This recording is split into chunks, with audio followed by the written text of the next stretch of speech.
Welcome back to the Travel Agency Near podcast. I'm your host, Rachel Kay. Yesterday, we talked about why storytelling works in your marketing strategy. Today, let's get specific. A few more brand examples. And hope maybe, I should have put this at the end of yesterday's episode, but maybe you could do some homework and think about brands that you really connect with and what stories they have told in their brand.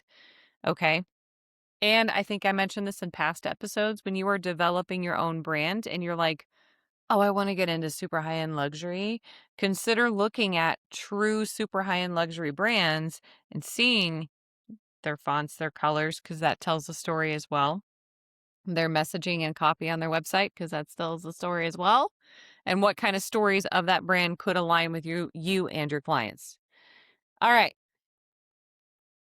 But we're going to talk about how to translate multi-million-dollar campaign strategies down to something you can do this week from your phone. And so easy. Okay, we're going to talk about Patagonia, which I had a really fun conversation with this chick named Kim at DFW Airport during a layover. All about all about Patagonia. Not even at all, actually. We were talking about so many other things, and I didn't know this woman from Adam, and I was just telling her about my trip, and I was like, it was the weirdest trip ever because guess what? Anyone who travels with me knows like weird shit just happens to me. And she didn't know me. And she's like, I live here in Dallas and I could go home right now, but I'm going to buy you a Diet Coke and we're going to sit here and talk for another hour. And I was like, okay. All right, Kim. So she's like, tell me more. And then I was like, well, what did you do? And she was at a tech conference and she was like, I sell software. I don't remember, something about tech bros. And she's like, it's 95 degrees out and they're all wearing their Patagonia vests. So now we're going to talk about Patagonia. She's like, there's no need. They're not athletic. They're not climbing mountains. So we kind of had a laugh about that. They built an entire storytelling strategy around not even selling.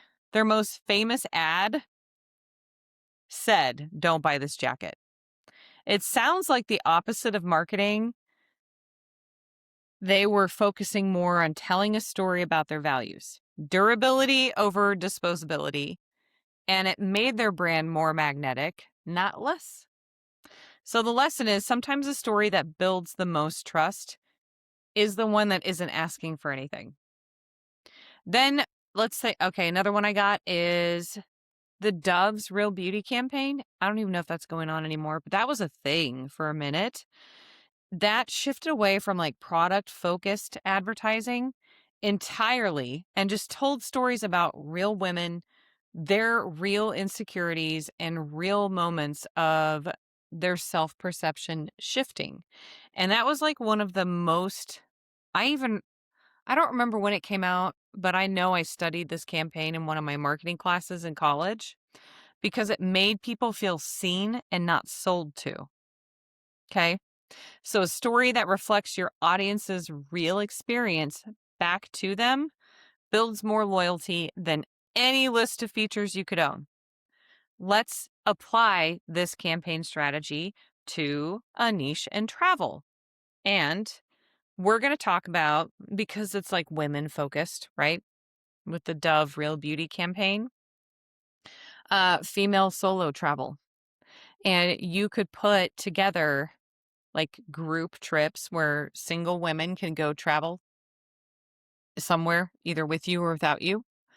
And you could have, once you have those people go, you could ask them to interview, like you could interview them and have them just record a film of like, I felt so alone. You could even do this yourself if you are a lady. You could be like, I felt so alone. I felt like there was no one else in my shoes. My kids were out of the home. I wasn't married. I wanted to see the world and I wanted to do it my way, but I was also a little nervous. And so I started working on this. Now, if this was a client of yours, they'd be like, XYZ Travel helped me get there. And so they're offering They're kind of like marketing the feeling that you connect all those women and bring them together and create a community. Okay.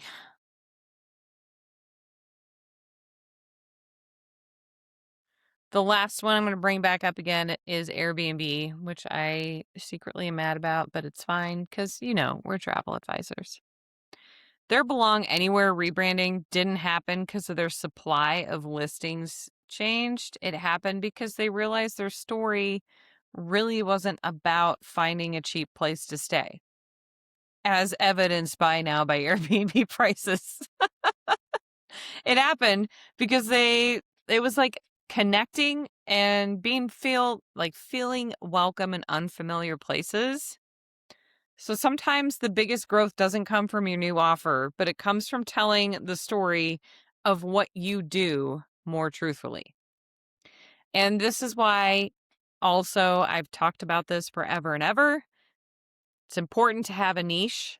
You can have more than one niche, and you need to have these stories for each niche. Okay. I recommend doing one. Don't have like 5 niches. 3 is okay too, But you need to be able to tell the stories for each niche.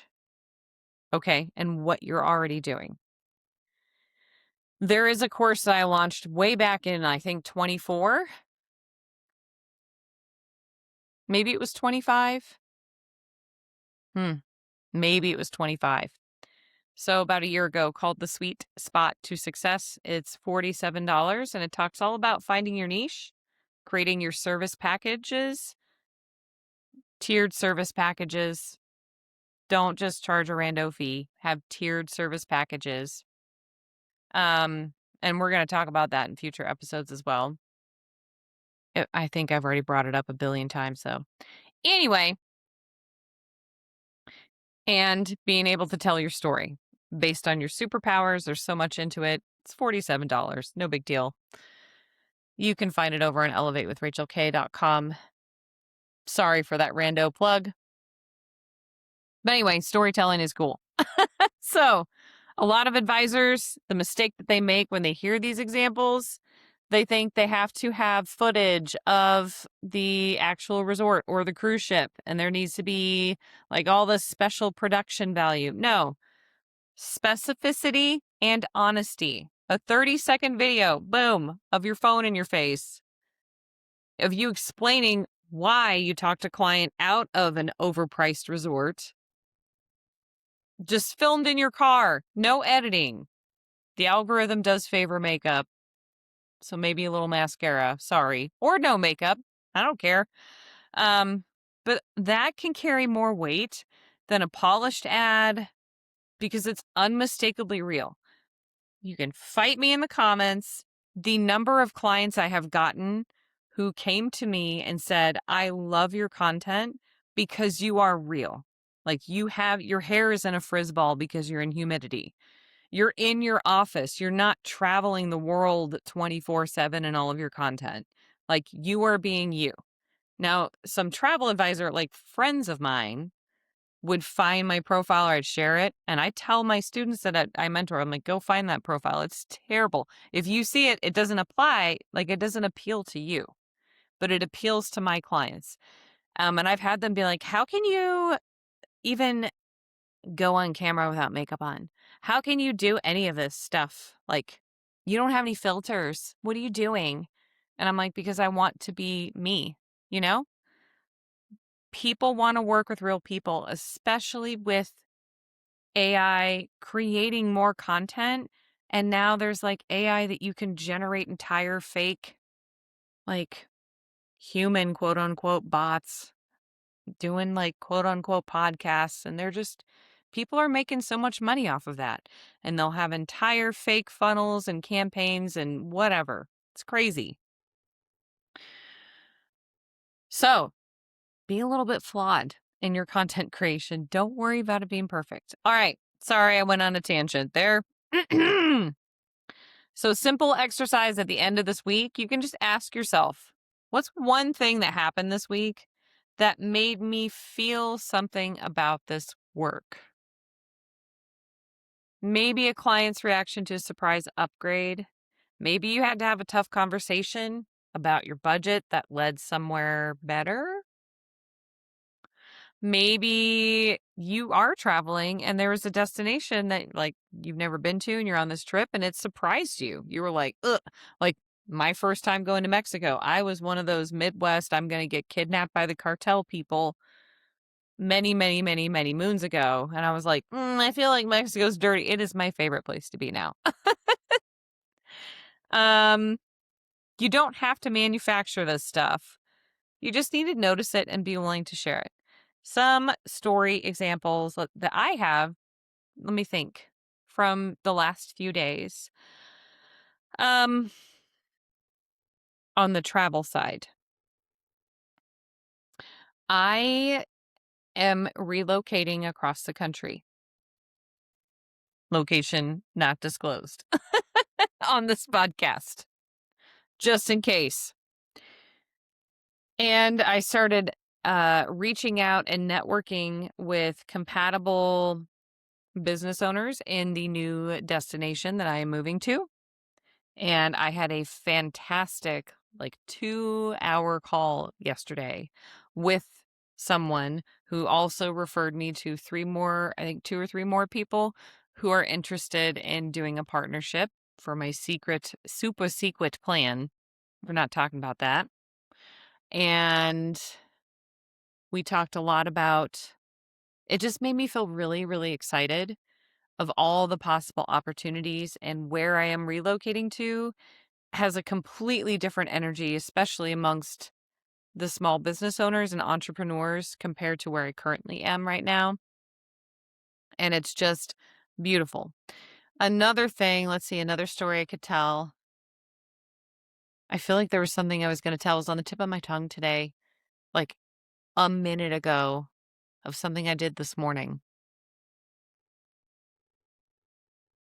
I have a new group that I signed on that wants to do some events along with their room block. And I had to screen record. No, this is a terrible story. This is a terrible story. You're like, boring, not listening to this anymore. So what I do, just so you know, I do the event planning side and the travel side in my travel agency. And so I did all the estimated costs and I prepared, they already had their venue picked out. They knew exactly what they wanted to do. And so I prepared 3 different estimates of 3 different ways they could do the events and then gave them my recommendations. They, whew, excuse me, are on like the West Coast. And I was shocked when I sent them over this morning at 10 a.m. my time. So that would be like, I don't know, 7 a.m., 8 a.m. their time. I don't know Pacific Standard. Sorry. They had already watched the videos like 20 minutes in. So I'm like, oh, these people are super pumped. So I went ahead and even though we haven't like totally secured the event dates, I went ahead and requested the room block proposal because I'm like, they're ready to roll. Anyhoodle, that wasn't a very good story. Sorry. But what's something that you did this week? Like that could be a story for like a day in the life of your job. Like I could talk about that and be like, this, and then you are already preemptively sharing the experience of working with you and that feeling of like knowledge, expertise, and like me being psycho and doing screen records of everything. They can watch the videos on their own time instead of setting up a phone call or like email and all that fun stuff. I mean, it was sent via email, but they don't have to text me. They don't have to schedule a call. They don't have to call me out of the blue. They have that information to watch at 2:00 in the morning. All right. So what's one thing, a moment from like this last week that made you feel something about this work, that you're actually helping someone? Gosh, I had something and I don't know why it just like left my mind. But that moment is your story material. That is a story you can tell. Okay? And before you post anything else, I mean, you can post new stuff. You should have it probably scheduled out or at least drafted. Run any new content, like not necessarily don't redo anything that you've got drafted. Just keep it going. The new content you're creating, not necessarily for this week to be posted, but maybe next month. It just depends on how far ahead you are with your content creation. Ask yourself, 3 questions. Is there a specific person or like a moment in this? Is there like tension or a turning point? Something that almost didn't happen like the usual way? And does it end somewhere that reflects what you actually believe about your work? Okay. If you can answer yes to all 3, you're not sharing just information, you're telling a story, and it will perform differently. Okay? Trying to think of a good story I could tell.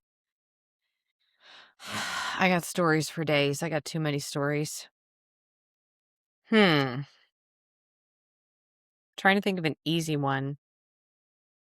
Here's one from a couple weeks ago. I probably told this story. I had a repeater client come in and be like, "We want to do our honeymoon because we're grown up now." And I'm like, "Good for you. Congratulations." And they said, there's just no way. We talked to this other travel agent and they said we could only go to Sandals in Jamaica. I was like, with a butler, we had to have that for our honeymoon. But our budget, we're super limited. We can't do more than $5,000.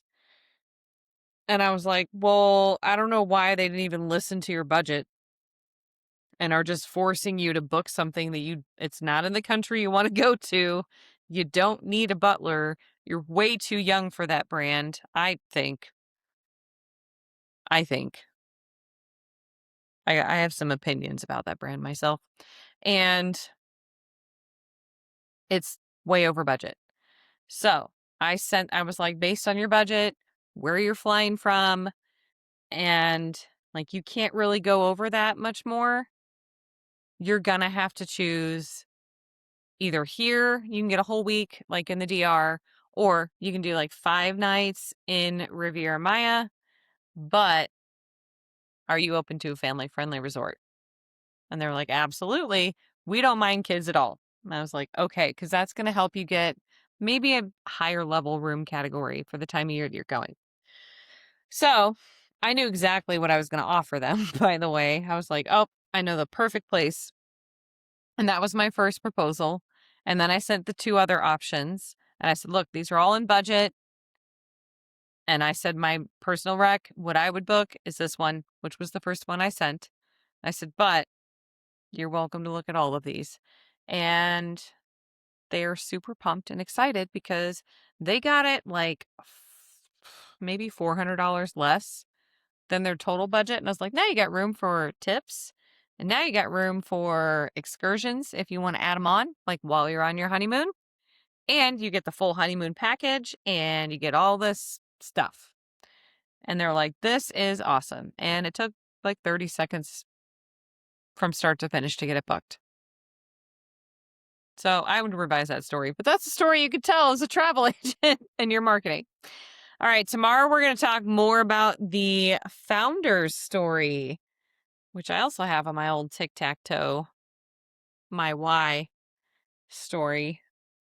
Not the brands that you admire, but the actual story of why you started doing this and travel in the first place and why that story is one of your most valuable marketing assets, whether you've ever told it publicly or not. Like I called it my resume, and I think I haven't deleted my TikTok account, but I used to have my resume pinned post, and it was my story of my why, because I did destination weddings. I'm like, well, here's my proof of my experience that led me down the road to destination wedding and event planning.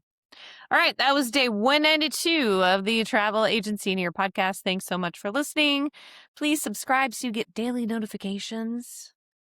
And I'll see you tomorrow. Bye.